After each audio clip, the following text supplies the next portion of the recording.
Well, to give us his thoughts as far as property is concerned, both here and globally, Chris Bedingfield from Quay Global Investors joins me in studio. Chris, appreciate your time. And this is right up your alley. The nation seemingly obsessed with house prices at the moment, particularly if you own a house, I suppose. Your thoughts on the tone of the debate and just where's it all going? Well, thanks for having me on again, James. And I guess the nation's always been obsessed with Melbourne Cup and house prices. But look, I kind of side with the UBS guys. They've been bearish for a while, and I've been bearish for a while. The main concern that I've generally had about Australian residential has been that we've had a lot of supplies being delivered to the market. We've generally been, as a country, we've generally built anywhere between 120 to 130 dwellings per annum. That's generally been the run rate, if you like. And today, I think we've got about 220, 230,000 dwellings under construction. Dwellings that still need to be completed and dwellings that still need to be settled. Yeah. And that brings us to the second leg of the concern that we have, and that is that as a result of the Royal Commission, the banking inquiry, the banks have found religion a little bit and decided to be a little bit more, I guess, conservative when it comes to lending. And that's not necessarily a bad thing. That's probably a good thing, but the horse has kind of bolted already. And for anyone that pre-bought a house or an apartment in 2016, thinking about settling now or into next year, the credit conditions have become tighter. And our concern is it's a combination of a very large amount of supply coming down the pike and tighter credit conditions, I think, are conspiring to make the outlook look not that great for residential. There seems to be a view as well that this might be a little bit more protracted than had been initially thought, i.e. this could be a multi-year, 3, 4, perhaps even 5-year scenario, not 30% each year, but the idea that kind of fall is dragged out over 3 years. Yeah, I mean, it's hard to. I think there is an argument to suggest that could happen. I mean, remember, some of your viewers may remember, we had a big run up, particularly in Sydney, in terms of house prices and apartment prices between 2000 and 2003, and then Sydney kind of flat-tracked and went backwards a little bit for quite an extended period of time. I think that is a possible scenario, but I think a lot of it comes down to the way the banks behave. We are a credit economy, and credit is it's the lifeblood of pretty much everything we do, from business to households to and if credit starts to become very difficult, the adjustment may be quicker. It may happen over a shorter period of time, but it may be quicker. I wouldn't be as far to say, 30. I think you were saying UBS is maybe take 30% down. I wouldn't be as aggressive as that in my view, but I don't think you could discount that. I don't think that is a totally unrealistic expectation, because they ran up a lot.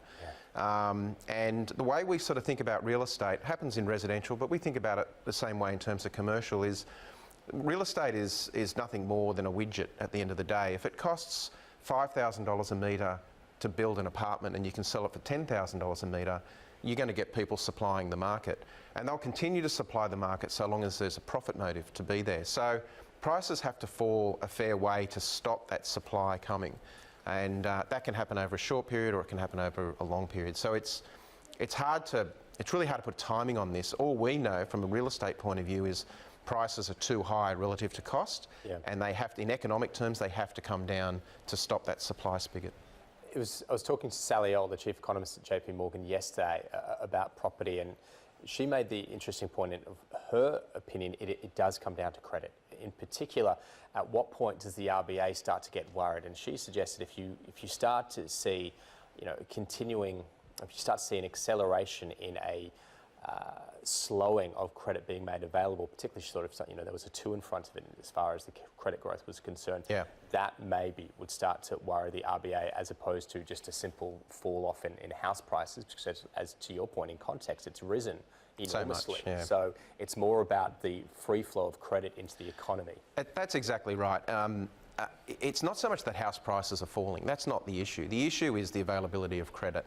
And, sometimes we forget why interest rates have worked so well in this country for such a long period of time. And the reason they work well is when the RBA cuts rates and they want to stimulate the economy, people with mortgages obviously pay less, they've got more money in their pocket. But on the other side of the equation, people with money in the bank, self-funded retirees, probably a lot of your viewers, they're getting less income as well. That's not really stimulatory for them at all. So it's kind of like a zero-sum game in isolation. So why do low interest rates work?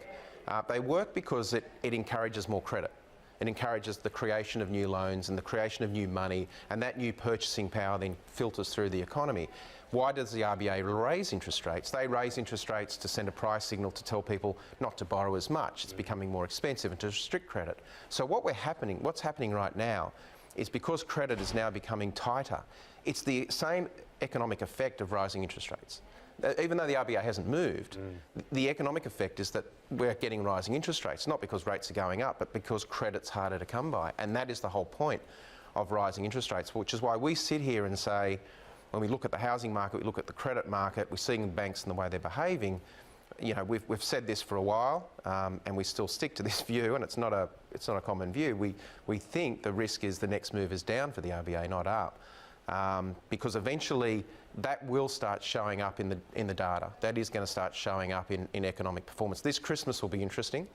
You know, the RBA meets one more time, I think, in December. I'm pretty sure the consensus is they won't move. But they come back in February, and it'll be interesting to see how it's playing out. From an investment perspective, when you're looking at cycles through the property segments, is residential, a leader or a laggard that when you look then at commercial and industrial? Just trying to get a sense of where we are for some of the key categories.